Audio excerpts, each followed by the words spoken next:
Aqui nós vamos falar um pouco mais sobre custos. Antes, por simplificação, nós assumimos que há 2 insumos somente. Mas no mundo real, a empresa utiliza vários insumos e é preciso considerar o custo com todos os insumos, sem exceção. Por exemplo, o indivíduo está considerando comercializar carros usados. Ele espera que com 8 horas de trabalho diário, em média, ele conseguirá comprar e vender um carro por dia. Suponha que em média ele paga 25 mil por cada carro que ele compra e em média ele vende cada carro por R$ 25.020. Faz sentido ele dedicar-se a esse negócio? Ele obtém um lucro contábil de R$ 20 em média por dia de trabalho dedicado a esse negócio. Digamos que com a mesma dedicação de tempo e esforço ele consegue um emprego que paga R$ 200 por dia. O valor de mercado dessa pessoa é R$ 200. Nós dizemos que o custo de oportunidade do trabalho desta pessoa é R$ 200 por dia.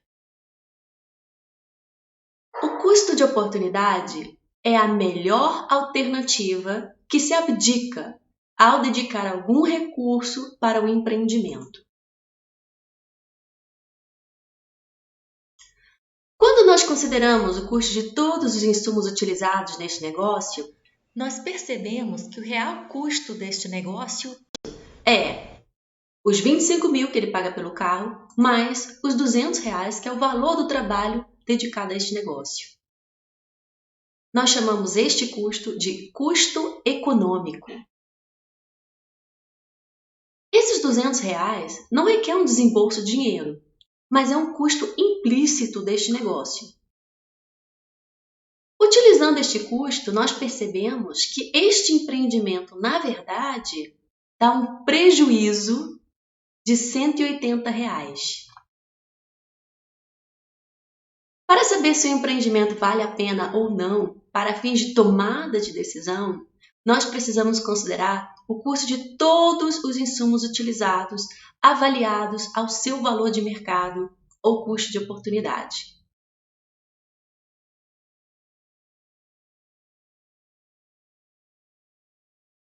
Anteriormente, nós falamos de uma maneira casual de custos de curto prazo. Mas agora eu queria ser mais precisa. Digamos que as coisas melhoraram e uma creche está com boas perspectivas para o futuro e decidiu expandir seu negócio. Para isso, a creche precisará contratar mais professoras, o que é possível fazer rapidamente. A creche também precisará aumentar o tamanho de suas instalações, mais salas, espaço para brincadeira, refeitório, etc. É provável que isso não ocorra da noite para o dia. Talvez a creche precise construir edificações, decorar, etc. E digamos que isso demora pelo menos 1 ano para ser concretizado. Nós chamamos esse período de tempo em que pelo menos um insumo está fixo de curto prazo. E definimos como longo prazo o tempo necessário para que possamos alterar todos os insumos de produção. No nosso exemplo, o divisor de águas é 1 ano, mas cada negócio terá o seu próprio tempo.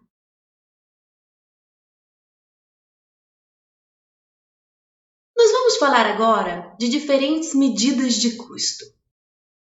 Essas medidas são essenciais para que a empresa possa tomar suas decisões. Isso ficará claro na próxima videoaula.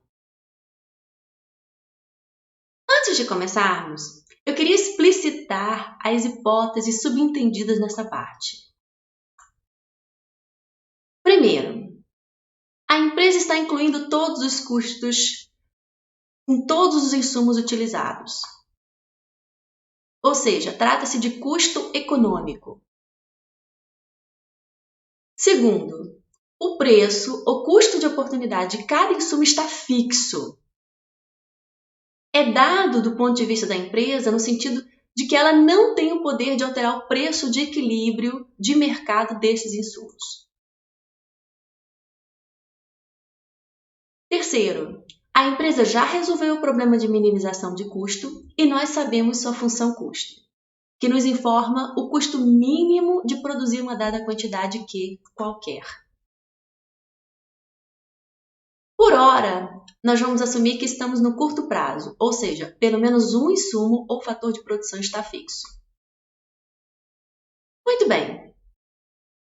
O custo associado aos insumos que estão fixos no curto prazo, nós chamamos de custo fixo.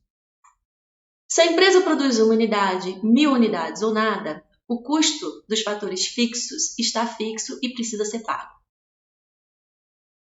Frequentemente, também utilizamos o termo sunk cost, ou custos afundados, que significa que o custo já foi desembolsado e não pode mais ser recuperado, ou há um compromisso irrevogável com seu pagamento. O custo dos insumos que não estão fixos, que podem variar, nós chamamos de custo variável.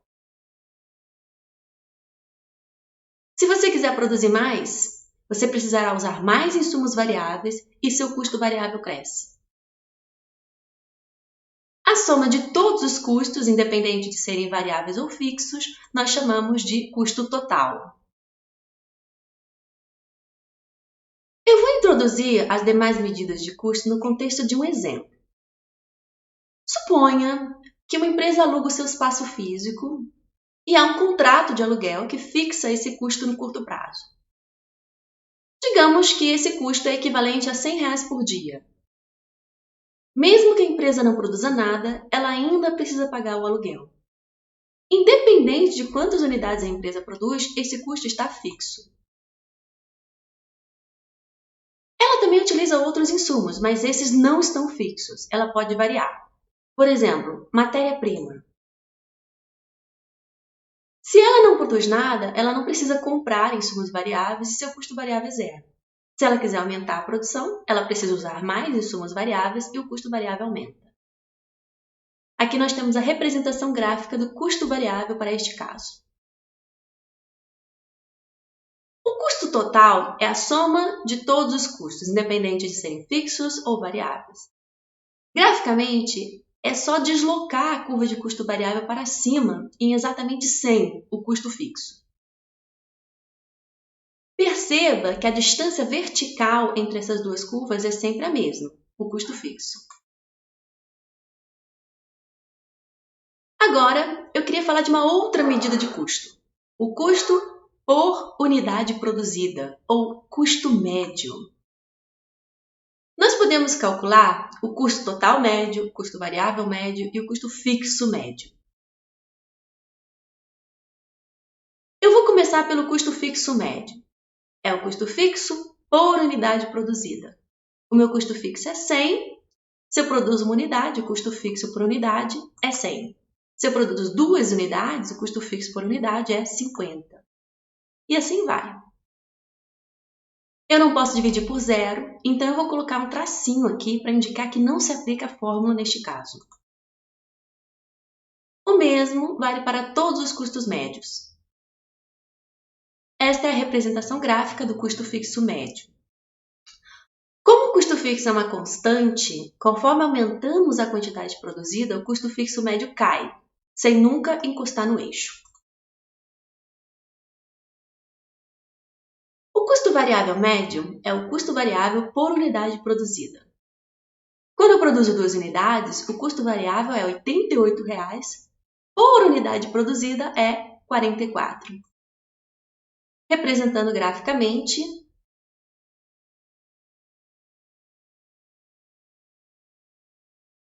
o custo total médio é o custo total por unidade produzida.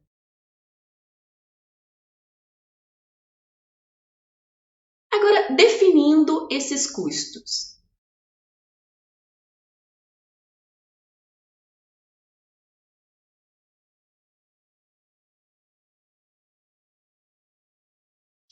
Perceba que o custo médio pode ser escrito assim. Custo total é o custo fixo mais o variável. Dividindo cada termo da soma, O primeiro termo é o custo variável médio e o segundo, o custo fixo médio.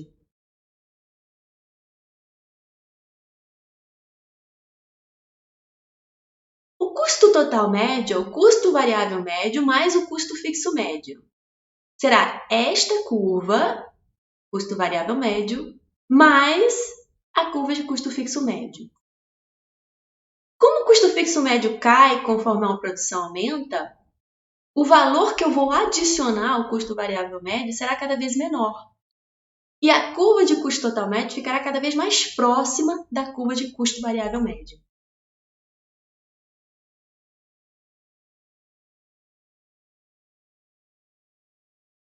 Por último, eu gostaria de saber quanto que aumenta o custo se eu aumento a quantidade produzida em uma unidade. Se eu aumento a produção de 0 para 1, o meu custo aumenta de 100 para 150. O aumento de custo ao produzir a primeira unidade é de R$ 50. Quando eu aumento a produção de 1 para 2, o meu custo aumenta de 150 para 188. O aumento de custo ao produzir a segunda unidade é de R$ 38. O incremento no custo porque eu produzi esta segunda unidade foi de R$ 38. Nós chamamos isso de custo marginal.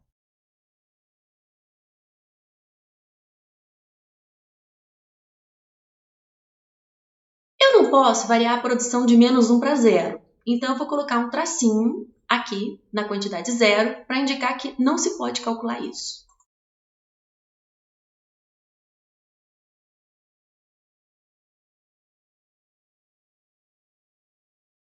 O custo marginal mede a taxa de variação no custo após uma pequena variação na produção. É o incremento em custo por unidade adicional produzida. No caso discreto, uma pequena variação é uma unidade. No caso contínuo, nós temos que, para uma variação suficientemente pequena na quantidade, esta taxa se aproxima da derivada.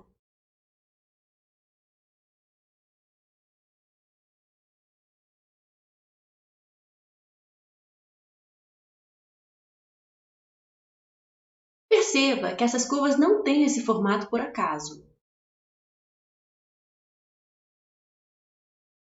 Antes, no nosso exemplo da loja da Starbucks, nós falamos de ganhos de especialização e rendimentos marginais decrescentes. Inicialmente, nós até podemos ter ganhos de especialização conforme aumentamos a quantidade do insumo variável. Mas, eventualmente, porque a quantidade de um dos insumos está fixa, nós certamente chegaremos a uma situação em que aumentos no insumo variável geram aumentos cada vez menores na produção. Por exemplo, se eu quero produzir 115 unidades de produto, a minha função de produção me diz que eu preciso desta quantidade de trabalho. Para aumentar a produção em 5 unidades, eu preciso aumentar a minha quantidade de trabalho neste montante. Se eu quiser aumentar a produção novamente em 5 unidades, agora eu preciso de um aumento maior na quantidade de trabalho.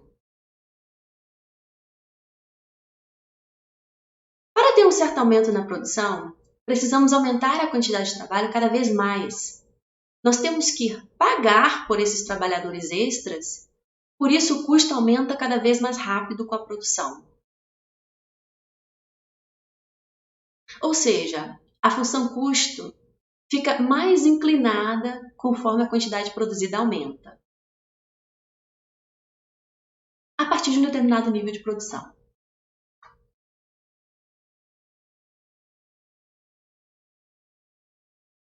Considerando esse formato para a função custo, qual seria o formato da curva de custo médio, custo variável médio e custo marginal? Vamos pegar um ponto qualquer na curva de custo total.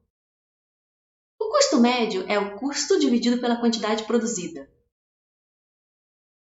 o que pode ser representado pela inclinação da reta que liga o ponto à origem.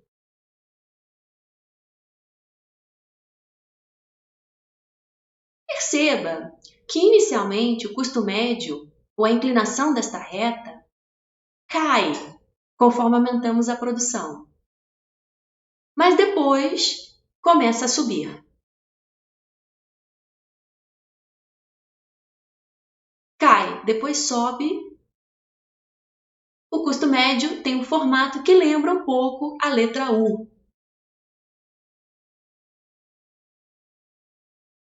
A mesma ideia se aplica ao custo variável médio, que também terá um formato semelhante.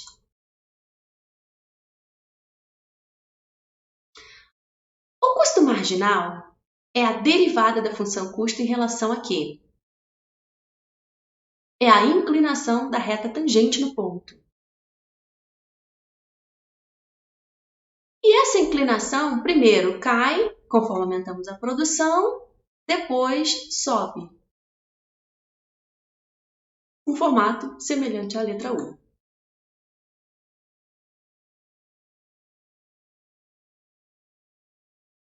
Perceba ainda que a curva de custo marginal corta as curvas de custo médio e custo variável médio nos seus respectivos pontos de mínimo.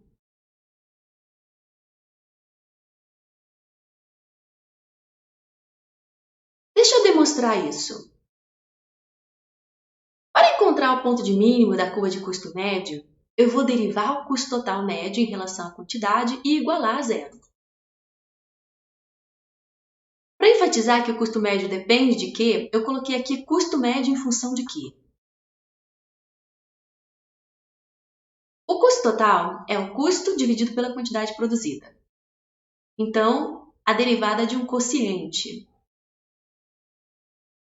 Derivada do de cima vezes o de baixo, menos derivada de baixo vezes o de cima, dividido pelo quadrado de baixo. A derivada do custo em relação a quê, nós chamamos de custo marginal. Igualando isso a zero, multiplicando ambos os lados por Q ao quadrado, somando CT a ambos os lados, dividindo ambos os lados por Q, mas esta é a fórmula do custo total médio. Logo, na quantidade que minimiza o custo total médio, o custo marginal deve ser igual ao custo total médio.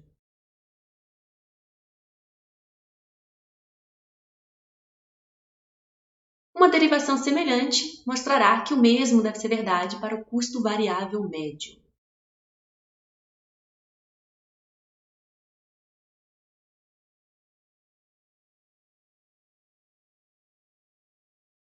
Agora, eu queria falar um pouco de custos no longo prazo. Vamos considerar um exemplo primeiro. Imagine que o indivíduo mora em São José, mas trabalha na cidade de São Paulo. E atualmente ele se desloca de ônibus. Como ele faz esse trajeto todos os dias, ele vem pensando em iniciar um serviço de transporte para ganhar uma renda extra que serviria para pessoas que, assim como ele, moram em São José e trabalham em São Paulo. Para iniciar o seu serviço de transporte, ele precisará comprar um veículo. Digamos que ele tem 3 opções de veículos. Ele pode utilizar um carro, ou uma van, ou um minibus. Eu gostaria de representar graficamente as curvas de custo médio para cada um desses veículos. Vamos começar pelo carro. Digamos que o custo por viagem com carro é de R$200. Se ele transporta uma pessoa, o custo por passageiro é de R$200. Se ele transporta 2, o custo médio é 100, e assim vai. O carro só comporta 4 passageiros. Se ele quiser transportar um 5º passageiro, ele precisaria fazer mais uma viagem por dia. E precisaria largar seu emprego. Neste caso, para o 5º passageiro, o custo de oportunidade do tempo dedicado a este negócio fica bem alto. E o custo aumenta bastante. e o custo médio também. Por exemplo,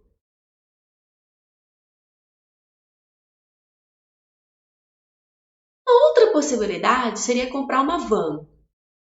A van custa mais. Digamos que o custo da van por viagem é de R$ 400. Mas a van transporta mais passageiros, digamos 10 passageiros. Neste caso, se ele transporta uma pessoa, o custo por passageiro é 400, duas, 200, e assim vai até o 10º passageiro.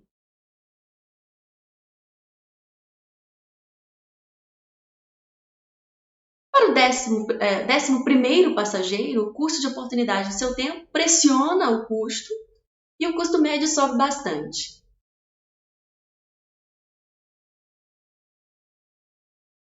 Por último, o minibus. Digamos que custa 800 por viagem e comporta 20 passageiros. Neste caso, o custo médio cai até o 20º passageiro e depois sobe por conta do custo de oportunidade do tempo do nosso empreendedor.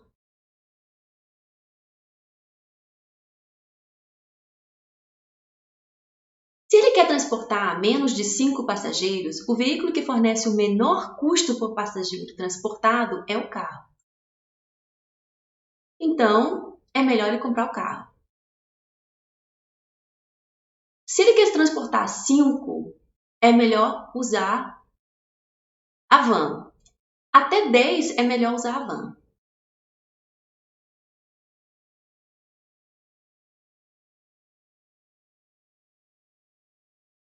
Se quiser transportar mais de 10, o veículo que lhe dá o menor custo por passageiro transportado é o minibus.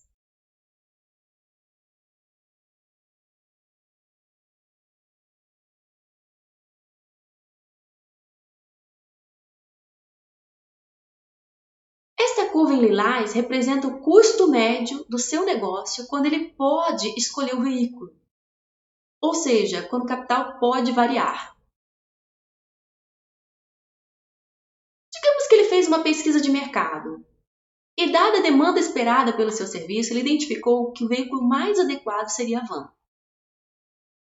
Uma vez que ele compra a van, ele fica preso à van, pelo menos por um tempo, até ele conseguir vendê-la e comprar outro veículo. A sua curva de custo médio está aqui. Uma vez que ele escolheu um veículo, o seu capital está fixo no curto prazo. E a sua curva de custo médio em curto prazo será uma dessas curvas. No longo prazo, ele pode escolher o veículo e a sua curva de custo médio em longo prazo será esta curva lilás, que envolve por baixo as curvas de custo médio e curto prazo.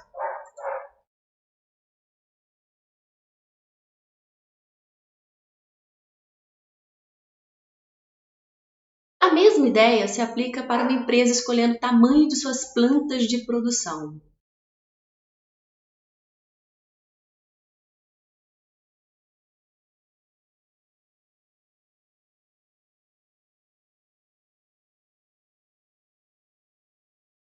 Se uma empresa constrói uma réplica perfeita de si mesma, esperamos que tudo nesta réplica seja exatamente como na planta original. A produção é a mesma, o custo é o mesmo, o custo médio é o mesmo. Se a empresa dobra a escala de produção e o custo médio é o mesmo, nós dizemos que a empresa apresenta retornos de escala constantes.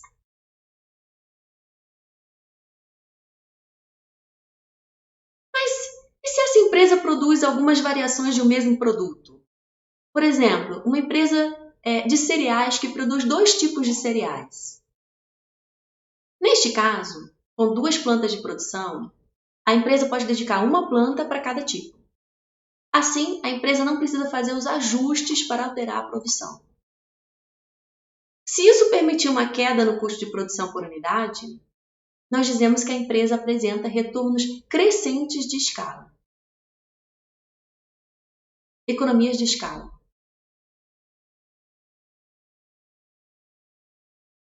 Por fim, se por algum motivo, ao aumentar a escala de produção, o custo médio no longo prazo subir, nós dizemos que há deseconomias de escala ou retornos de escala decrescentes.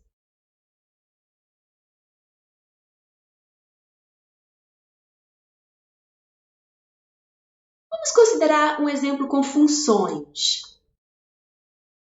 Digamos que nós já resolvemos o problema de minimização de custos de uma empresa e a solução foi esta função custo.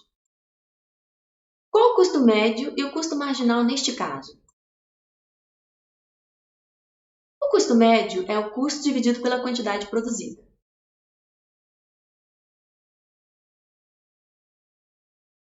O custo marginal é a derivada da função custo em relação à quantidade produzida.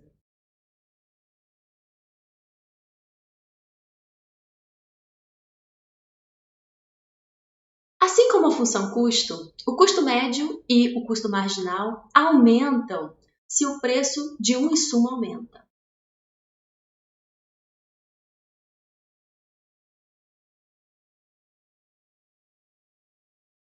Neste exemplo, o custo médio sobe conforme a produção aumenta. Então, nós temos deseconomias de escala ou retornos de escala decrescentes. É isso para essa parte da matéria. Até logo!